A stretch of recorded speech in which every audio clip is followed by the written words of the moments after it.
saya Mariana Uli dengan NIM 1803030025. Saya dari kelas A jurusan Sosiologi, Fakultas Ilmu Sosial dan Ilmu Politik. Di video kali ini saya akan menjelaskan buku ketujuh dari mata kuliah kajian seminar masalah-masalah sosial dengan judul buku yaitu tentang studi media digital dan agama.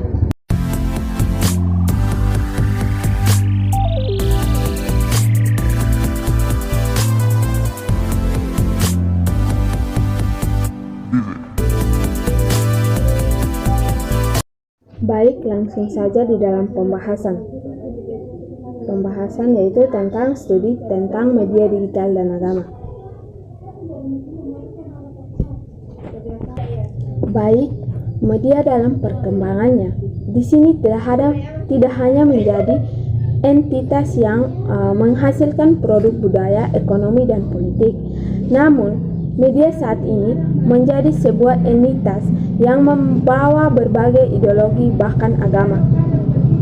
Media baru yang dihasilkan dari teknologi baru saat ini membawa nilai-nilai agama baru jika ditelusuri lebih jauh.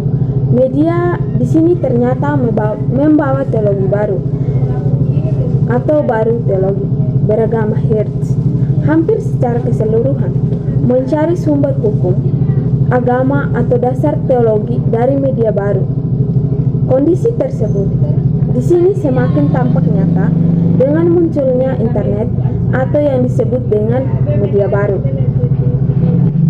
Media baru atau internet di sini membawa nilai baru dalam beragama bagi sebagian masyarakat. Sehingga dengan kehadiran media baru tersebut, sebagian orang cenderung mengambil nilai agama melalui media. Sebagai contoh di sini, dengan berkembangnya media online yang menggunakan pendekatan Islam, media ini menggunakan konten yang menggunakan ajaran Islam. Bahkan, seseorang ingin mencari referensi Al-Quran hanya dengan mengklik sebuah situs online, maka referensi yang dicari akan muncul. Media baru atau internet.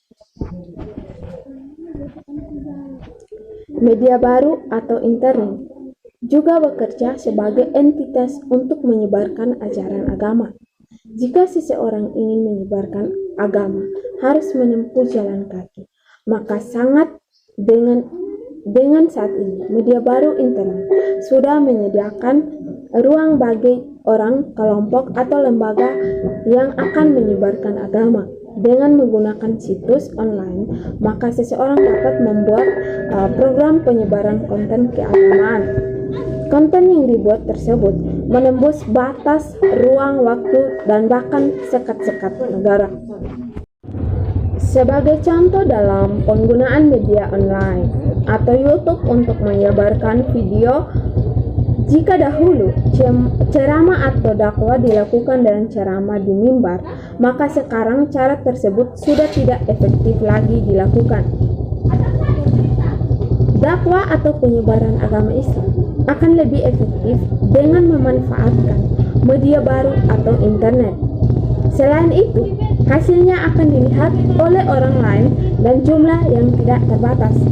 Penyebaran dakwanya pun melampaui batas negara dengan hitungan detik, dan hal tersebut menunjukkan bahwa agama dan media memiliki relasi yang cukup signifikan. Dari latar belakang tersebut dapat dikatakan bahwa relasi pada saat ini agama dan media memiliki hal yang signifikan. Perkembangan media baru atau internet di sini turut menambah keunikan relasi antar agama dan media. Pada tahap perkembangannya, justru akan terlihat bahwa media akan berubah menjadi agama bagi sebagian masyarakat. Media baru di sini tidak hanya berfungsi sebagai entitas yang memproduksi budaya, namun juga beralih pada fungsi menjadi agama atau teologi baru bagi sebagian masyarakat. Agama dan media di sini merupakan diskursus yang sangat menarik untuk dilihat terus perkembangannya. Penjelasan yang berikut yaitu definisi tentang media. Istilah media adalah bentuk jamak dari kata medium dan dapat berperan sebagai kata kerja jamak atau tunggal. Secara etimologis, kata media di sini berasal dari bahasa Latin, yaitu medius yang artinya tengah, perantara atau pengantar. Dan dalam bahasa Indonesia, kata medium di sini mengandung arti antara atau menyatakan posisi atau sedang menyatakan ukuran. Jadi secara umum, pengertian media di sini adalah suatu alat perantara atau pengantar yang berfungsi kepada penerima pesan. Pendapat lain juga mengatakan arti media di sini adalah segala bentuk saluran yang dapat digunakan untuk menyampaikan informasi atau pesan. Dengan kata lain, media dapat didefinisikan sebagai sarana untuk menyampaikan suatu pesan. Fungsi media secara umum. Seperti yang disebutkan di paragraf awal, penggunaan istilah media di sini dapat digunakan pada berbagai bidang, misalnya media informasi, media pembelajaran, dan lainnya. Secara umum, satu media memiliki fungsi yang sama. Beberapa di antaranya yaitu yang pertama, sebagai sarana informasi kepada masyarakat. Yang kedua, membantu mengatasi keterbatasan ruang, waktu, dan daya indera. Yang ketiga, sebagai sarana untuk mengekspresikan pendapat, ide, dan gagasan kepada khayalak. Yang keempat, sebagai sarana untuk mendapatkan hiburan, relaksasi, dan pengalihan perhatian dari ketegangan sosial. Yang kelima, sebagai sarana pendidikan bagi masyarakat secara umum dan bagi para siswa secara khusus. Terus yang terakhir, yaitu sebagai sarana untuk melakukan pengawasan atau kontrol sosial bagi masyarakat. Yang berikut yaitu definisi tentang agama. Agama di sini didefinisikan sebagai ajaran atau sebuah sistem yang mengatur tata kepercayaan dan peribadatan serta tata aturan yang berhubungan dengan pergaulan dan manusia serta manusia dengan lingkungannya.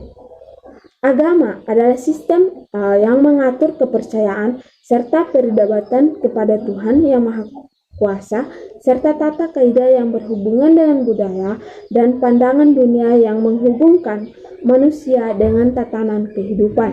Nah, di sini ada manfaat media sosial dari sisi agama. Media sosial adalah suatu media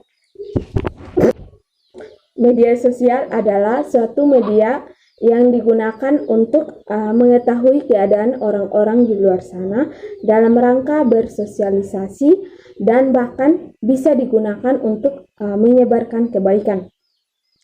Manfaatnya dari sisi agama di sini ada 3, yaitu yang pertama, dapat digunakan untuk video pembelajaran pendidikan agama lewat YouTube. Terus yang kedua, dalam masa pandemi sekarang ini, YouTube juga dapat digunakan untuk live ibadah hari Minggu. Terus yang terakhir, dapat digunakan juga untuk membuat animasi pendek lewat IG yang berisikan moral pendidikan beragama. Sekian dari tugas video saya. Terima kasih.